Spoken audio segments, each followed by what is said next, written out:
बिस्मिल्लाहिर्रहमानिर्रहीम। शुरू करते हैं अल्लाह के पाक नाम से जो नहायत रहम करने वाला है। मेरा नाम डॉक्टर उमैर है, मैं एक डॉक्टर फार्मासिस्ट हूँ। आज हम जिस टॉपिक पे बात करेंगे बहुत ही अहम टॉपिक है कि जिगर हमारे लिए कितना इम्पोर्टेंट है। अगर उसमें ख़राबी आ जाए तो उसकी कौन सी ऐसी अलामत हैं जिससे हमें पता चले कि हमारा जिगर सही काम नहीं कर रहा। आज हम इसके ऊपर डिटेल से बात करेंगे। बेसिकली अल्लाह ताला ने इंसान के अंदर हर जो उसका ऑर्गन है उसका एक स्पेशल फंक्शन है, उसका सर्वाइवल हमारी ज़िंदगी में। और मोस्ट इम्पॉर्टेंट जैसे किडनी है वो अल्लाह ताला ने हमारे जिस्म में दो बनाई हैं। अगर खुदा न खास्ता अगर एक का कोई कॉम्प्लिकेशन है तो हम दूसरी पे उसका गुजारा कर सकते हैं। और जिगर इंसानी जिस्म एक ऐसा हिस्सा है कि इसके बगैर हमारा जिस्म किसी काम का नहीं है और हमारा जिस्म सर्वाइवल करना बहुत मुश्किल हो जाता है। मोस्ट इम्पोर्टेंट है, अब आपको कैसे पता चलेगा कि हमारा जिगर ख़राब हो गया है? तो क्योंकि जिगर जो लिवर है उसमें मोस्ट इम्पोर्टेंट 90% लोगों को उसकी बीमारी का पता ही नहीं चलता कि उनका जिगर ख़राब हो रहा है शुरू में। अगर खुदा न खास्ता हमें कोई जिगर की ऐसी कोई कॉम्प्लिकेशन है तो अगर उसको हम शुरू में ही डायग्नोज हो जाए तो वो मोस्ट इम्पॉर्टेंट होता है कि वो जल्दी ट्रीटमेंट उसकी हो सकती है, बजाय कि वो एंड स्टेज पे चला जाए। जब हमारी डायग्नोज हो तो उसकी फिर ट्रीटमेंट बहुत मुश्किल होती है। मोस्ट इम्पॉर्टेंट है क्योंकि इसका मेडिकली एज सच कोई इंडिकेशन जल्दी हमें ज़ाहिर नहीं होता, लेकिन इसकी कुछ अलामत हैं, 7 अलामत मेजर हैं कि वो कौन सी वजह से हम इसको फील कर सकते हैं कि हमें डायग्नोज करना चाहिए कि हमारा जिगर प्रॉपर काम कर रहा है कि नहीं कर रहा। मोस्ट इम्पोर्टेंट सबसे पहले तो हम इस चीज़ पे देखेंगे कि हमारा जिगर जो है वो ख़राब क्यों होता है। हमारा जिगर ख़राब मोस्टली इसलिए होता है कि हम फैटी फूड्स, फास्ट फूड्स, चटपटी तली वायाबादी चीज़ें वो ज़्यादा लेना शुरू कर देते हैं, जिसकी वजह से उसको एक्स्ट्रा वर्किंग, एक्स्ट्रा लोड पड़ता है।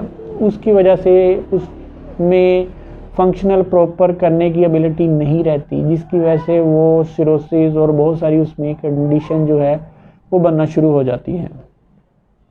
ये मेजर इम्पैक्ट इसका फास्ट फूड है, शराब है, प्रॉपर डाइट इनटेक ना लेने की वजह से, टाइम से ना लेने की वजह से ये मेजर इम्पैक्ट है। अब ये नहीं हम कह सकते कि खुदा न खास्ता का अगर मैं तो शराब ही नहीं पीता तो मुझे जिगर का कोई मसला नहीं बन सकता। ये ऐसा मसला नहीं है। ये बहुत सारी रीज़न्स इसकी कॉम्प्लिकेशन का बाइस बनती हैं। सबसे पहले ये जो मैं चीज़ें बताने जा रहा हूँ बहुत ही अहम है टॉपिक, कि आपको कैसे पता चले कि आपको जिगर का कोई मसला दरपेश है। अगर आपको मुंह में बदबू आना शुरू हो जाए, नंबर 1, तो आपको इस तरफ डायग्नोज की तरफ जाना चाहिए कहीं, क्योंकि मोस्टली जिनका जिगर प्रॉपर काम नहीं करता उनके मुंह में से बदबू आना शुरू हो जाती है, मुंह ड्राई होना शुरू हो जाता है। ठीक है, तो ये मेन है। अगर आपको ये सिम्टम्स आना शुरू हो जाए तो आपको डायग्नोज करवाना चाहिए, अपनी लैब टेस्ट करवानी चाहिए कि आपको कहीं के जिगर का कोई मसला तो नहीं बन गया। अगला है आपको थकावट महसूस होना, दिमागी पट्ठों की कमज़ोरी। हालांकि आप खा पी भी ठीक रहे हैं, आपकी खुराक भी ठीक है, लेकिन फिर भी आपको वीकनेस, थोड़ा सा चलते हैं आपको वीकनेस होना शुरू हो जाती है, आपका सांस फूलना शुरू हो जाता है। ये मोस्ट इम्पोर्टेंट है। अगर आपका बगैर किसी बेजा, जैसे आपकी डाइट ठीक है, हर चीज़ ठीक है, उसके बावजूद भी आपको थकावट और थकन महसूस होती है तो आपको फिर भी ये डायग्नोज की तरफ जाना चाहिए। और तीसरा स्टेप है इसके, आपके पेट पे सूजन, स्वेलिंग होना शुरू हो जाती है।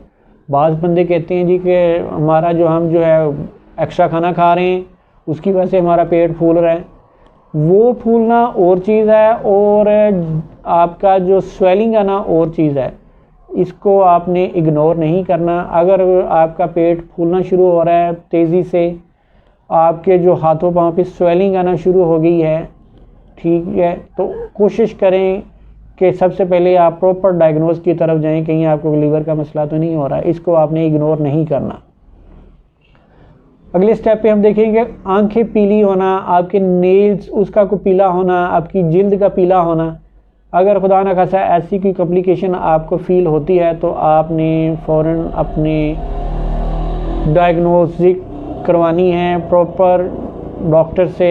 ऐसे ही अपनी तरफ से आपने टोटके नहीं करने। खुदा न खासा अगर कोई ऐसा कोई जिगर के ऊपर कोई कॉम्प्लिकेशन होती है तो आगे चल के हमें बहुत सारी ये मसले होते हैं। आम रूटीन में अगले स्टेप पे है जी भूख का कम लगना। हमारी अचानक भूख कम होना शुरू हो जाती है। भूख अगर कम होती है तो उसमें मोस्ट इम्पोर्टेंट हम खाना भी टाइम से नहीं लेते, तो खाना भी टाइम से नहीं लेते जिसकी वजह से हमें वीकनेस होना शुरू हो जाती है, और जो खाना हज़म नहीं होता, बाज़ दफ़ा कहते हैं जी कि हमने खाना खाया भी है लेकिन वो जल्दी हज़म नहीं हो रहा। मोस्ट इम्पोर्टेंट उसमें हमारा स्टोमक इन्वॉल्व हो चुका होता है। इसलिए अगर ये सिम्टम्स आपको है कि आपको अचानक भूख लगना कम हो गई है तो ये भी एक मेजर साइन है कि आपको पता होना चाहिए कि अगर खुदा न खासा ये साइन आपके निज़ाम में है तो आपको डायग्नोस की तरफ जाना है। निज़ाम की ख़राबी, आपको अगर कॉन्स्टिपेशन बहुत ज़्यादा रहती है, आपको जो है गैस बहुत ज़्यादा रहती है, ब्लोटिंग है, खट्टे डकार हैं, ये सारी चीज़ें कंटिन्यूसली आपके साथ हो रही हैं। बाज़ दफ़ा तो होता है कि कुछ दिन एक आधे दिन के लिए बंदे को ऐसा कोई मसला होता है, वो प्रॉपर डाइट ना लेने की वजह से हो सकता है, आपका प्रॉपर इनटेक लिक्विड ना लेने की वजह से हो सकता है। अगर आपका रूटीन से ये कॉम्प्लिकेशन चल रही हैं तो आपको लाजमी डायग्नोज करवाना चाहिए कि ये आपकी लीवर की वजह से तो नहीं कोई कॉम्प्लिकेशन हो रही।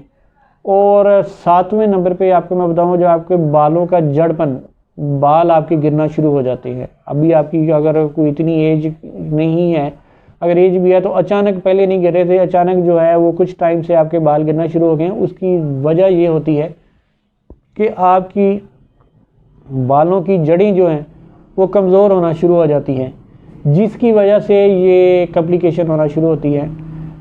ये कुछ मेजर साइन स्टैम्प थे जो सिम्टम्स मैंने आपको बताए हैं। अगर खुदा न खास्ता आपको इनमें से कोई भी ऐसे सिम्टम्स आपको फील होते हैं, आपको डायग्नोज करवाना चाहिए, क्योंकि मोस्ट इम्पोर्टेंट अगर खुदा न खास्ता हमारा जिगर जो है वो डैमेज होना शुरू हो जाए तो वो अर्ली फेज़ पे हम उसको रिवर्स कर सकते हैं प्रॉपर डाइट से और प्रॉपर मेडिकेशन से। अगर हम उसको अर्ली डायग्नोज नहीं करते, अगर उसकी डिजनरेशन होना शुरू हो जाती है, वो सिरोसिस पे जाना शुरू हो जाता है, तो वो इरिवर्सिबल नहीं होता, हम उसको फिर रिवर्स नहीं कर सकते। ठीक है, अगर उसका हिस्सा डैमेज होना ज़्यादा शुरू हो जाता है तो वो हमारा फिर पेट में पानी और ये सारी कॉम्प्लिकेशन ये है सारी इकट्ठी फिर बन के हमारे लिए बहुत सारी कॉम्प्लिकेशन करती है। कोशिश करें, आपको मैंने जो सबसे पहले बताया कि आप चटपटी तली वायाबादी चीज़ों से परहेज़ करें, एक्स्ट्रा मिर्च मसाला ना लें, एक्स्ट्रा फैटी फूड ना लें, कुछ अपनी नॉर्मल रूटीन की आप डाइट लें, उसमें लिक्विड का इस्तेमाल करें। लिक्विड में आपने पानी का कम से कम आपने 8 से 10 गिलास का इस्तेमाल करना है। अगर खुदा ना खास्ता ये को आपको सिम्टम्स आप में ये इन्वॉल्व होते हैं तो आप इसका जो टेस्ट करवाएं। सबसे पहले आपने इसका हेपेटाइटिस बी सी का टेस्ट करवाना है।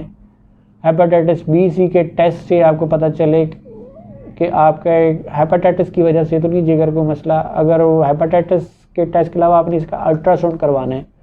अल्ट्रासाउंड से आपको पता चलेगा कि ये फैटी लीवर तो नहीं हो रहा। बाज़ दफ़ा ये होता है कि आपके जिगर के ऊपर फैट बहुत ज़्यादा बनना शुरू हो जाती है, जिसकी वजह से आपका जो जिगर है वो काफ़ी हद तक डिस्टर्ब हो जाता है। कोशिश करें अपनी नॉर्मल रूटीन्स की डाइट लें, अपनी मिर्च मसाले और चटपटी तली चीज़ों से परहेज़ करें। इंशाल्लाह आपको ये वाला टॉपिक मेरा अच्छा लगा होगा।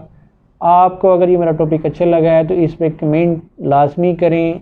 आप कोई भी ऐसा क्वेश्चन करना चाहते हैं तो कमेंट सेक्शन में जाके मेंशन करें, और ये वीडियो आपने जितने भी अज़ीज़ क़ारिब हैं उन तक आगे पहुँचाएँ, शेयर करें, चैनल को सब्सक्राइब करें।